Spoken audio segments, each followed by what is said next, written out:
สบายดีสบายดีและสวัสดีจ้าพี่น้องสบายดีFCเบิร์ดทุกคนเนาะมาผูกกับสองให้ดีคือเก่าจ้าเพื่อนกับ46แล้วคนเด็กร้ายจ้าพี่น้องเขาออกมาหัวดงเนาะมื้อนี้เดี๋ยวเราสิมาถ่ายพี่น้องเบิ่งพาน้องไปต่างมาลินน้ำแม่ใหญ่เพิ่นเนาะเพราะว่าแม่ใหญ่เพิ่นนั้นพักวันเสาร์วันอาทิตย์เรียนบ่ได้ไปขายของอยู่โรงเรียนก็เลยออกมาลินอยู่พี่ต่างกำลังสินอนซาตะบุญกอมลา สบายดีปะไม่ได้พี่น้อง กำลังสินอนแต่สบายดีเอานอนสันนอนหมดตัวแหละตาสบายดีตาสบายดีเด้อเอาตู้จ้าตู้จ้าตู้จ้าตู้จ้านั่นซะบอกก่อนละคนเถาหน่อยนี่คนเถาหน่อยแล้วนี่คนเถาหน่อยแล้วนี่สบายดีจ้ะพี่น้อง นี่เห็ดขนมมุกเลย แกะ ใส่ โดนๆเลยเนาะทางชิได้ทำชิ้นก็แม่ ใส่ข้าว จิ้มเลยได้ใส่นี่พี่น้องใส่แบบหวานซ้ำ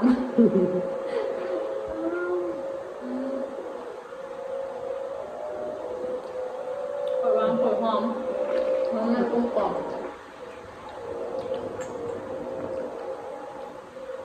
ก้อนใหญ่ก้อนน้อย ทำมุกซีทำมุกหนังเลย ก็จะถึงคลายมันเลยตัวเนาะเอาปะ นี่ ไปตากกันนอนเลยนะพี่น้องเราก็เลยซื้อมาหอมมาน้องกะเม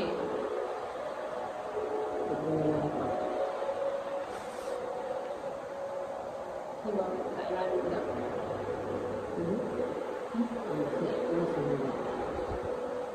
ใส่บ้างตัวว่างเลยจุด ประมาณนี้เห็นก้อนหน่อยได้ค่ะก็ได้ไหมก้อนใหญ่น้อง เขาก็ทำอย่างนี้ น้อง เราโหให้หมดอ่ะ คล้ายนะพี่น้องต้องการก่อนเนี่ย พอได้เดินซื้อขนมมันให้ลูกแล้วบุญสีหอดอันนี้บุญวันที่17กับพี่น้องบุญเมืองไทย มาไปได้ทั้งมือเดี๋ยวเราทำความสะอาดนะพี่น้อง ล่างถูกข้างถูกเถื่อนแล้ว7 ก้อน20 บาท เห็นก่อนเศร้ามาจ้า ซาวเดียวใ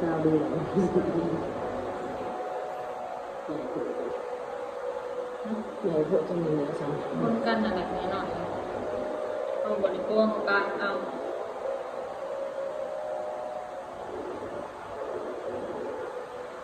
ไอ้บุตรมันจะใส่ไฟไปฝน ต้องไปบอกใครครับ เ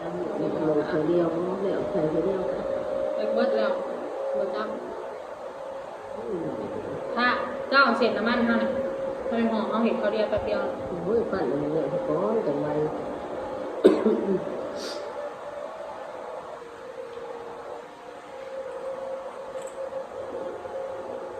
ข่าวมันเสร็จไปถึงนั้นอันนี้ไม่ต้องเลยเด็กขนมเด็กมันต้มผัดกัน เดี๋ยวกินขนมหนานะว่าจะแต่กี่เจ้าว่าแม่เห็นจะทำไปส่งให้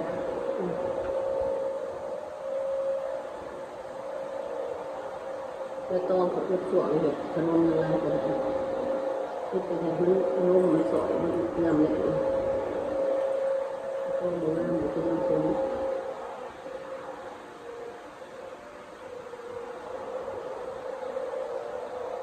มันราคาเนาะราคาหนึ่ง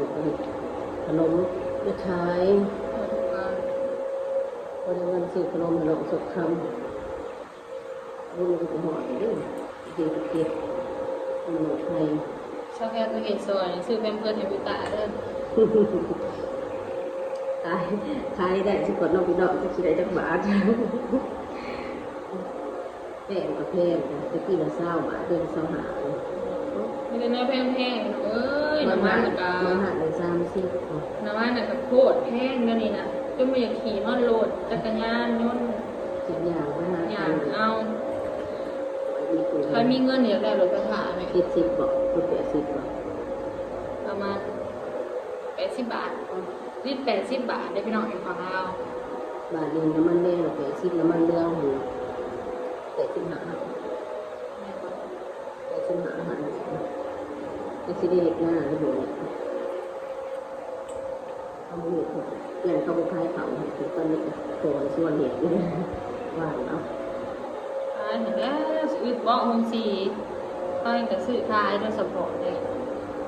ย่านอยู่ใช้โบกขายไหนนะเขาไปก็อยากขายแล้วยามลงหน้าก็อยากขายเห็นหน้า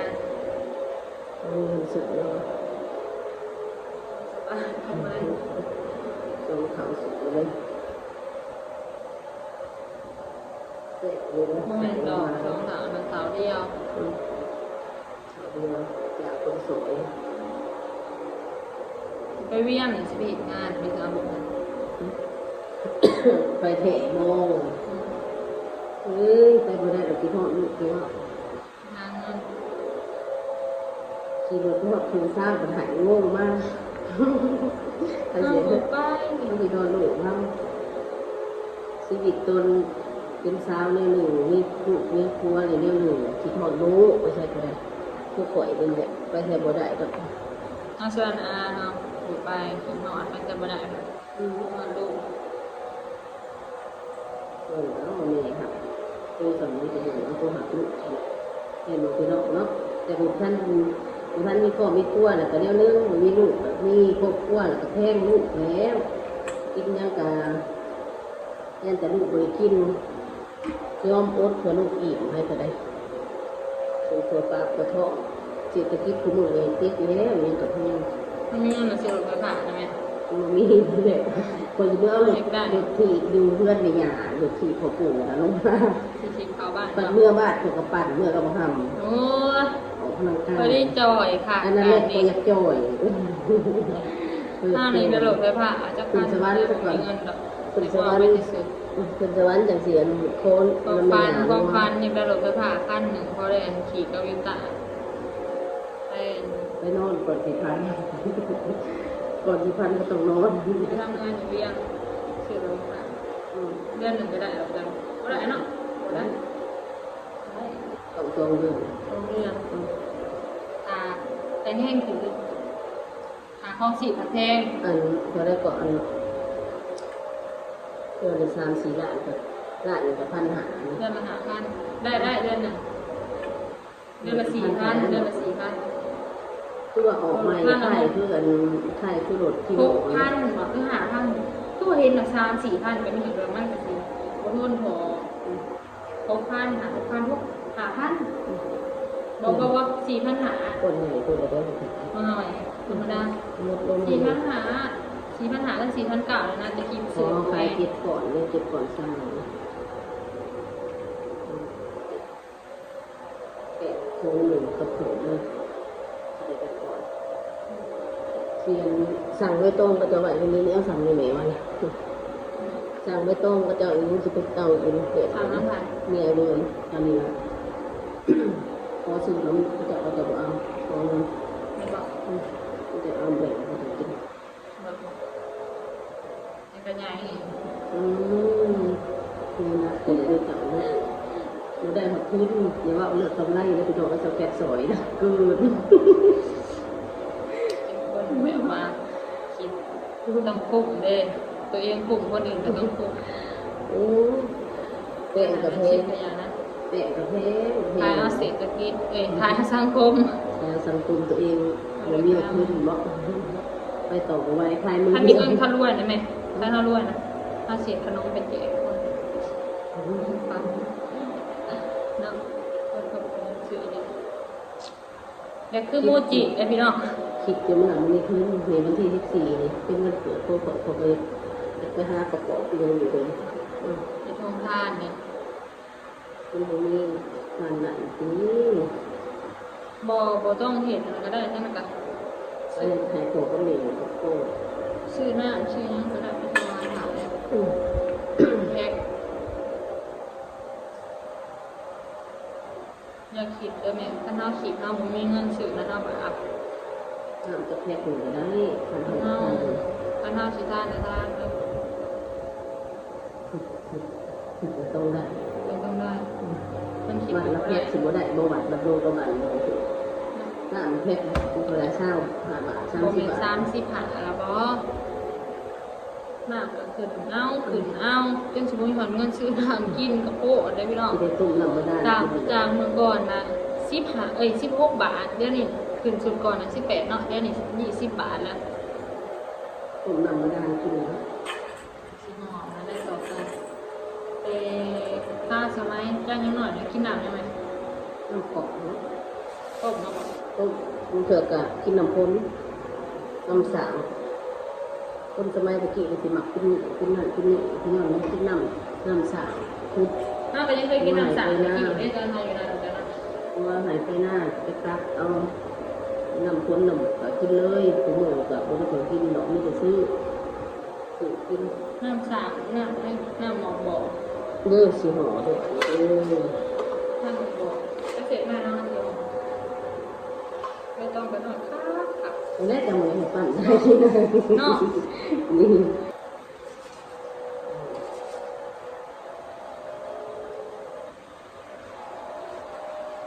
มันจะหมดติดคุณภาพทานแต่ก็มีน้ำพวกเลือด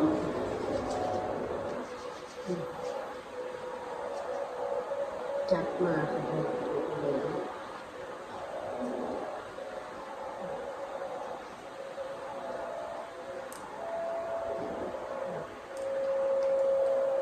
ที่บอกคนไทยจะเป็นขนม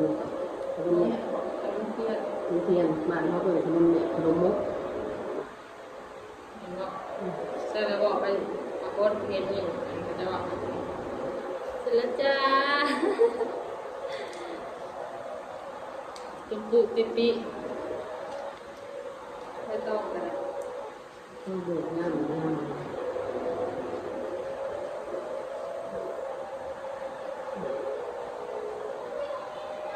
้วว่าดังใจร้านตื่นกันเลย มีเท่านี้ก็หนักหามันมากเลยเนี่ยจะสวยบุได้ทุกคนอย่างนี้เนาะเพื่อนให้มีป่าอยู่ด้วย มันจะเป็น1 เป็น 5ได้ไหม โอ้โหมันดุเลย ทานได้หนึ่ง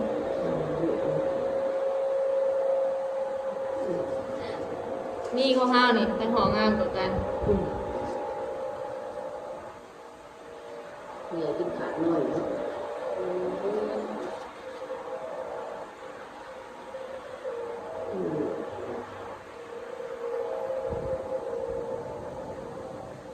นี่ได้สีเนาะถ้าดันถ้าดันอะไรนะไปตองทำส่วนยาวมันจะสีโอ้ยนั่น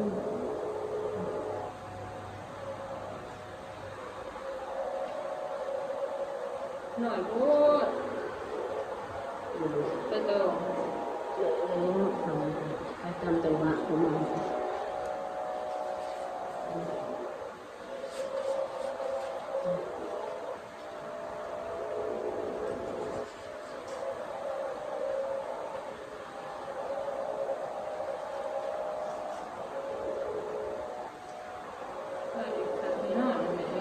คือดีงาม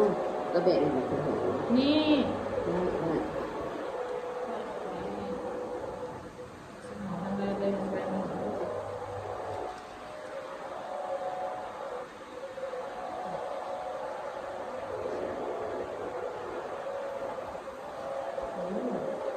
โอ้มันหอนจริง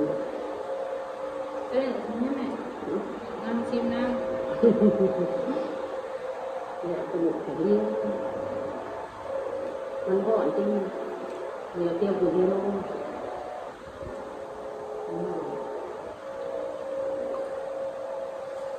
ขาดเกินแล้วหอม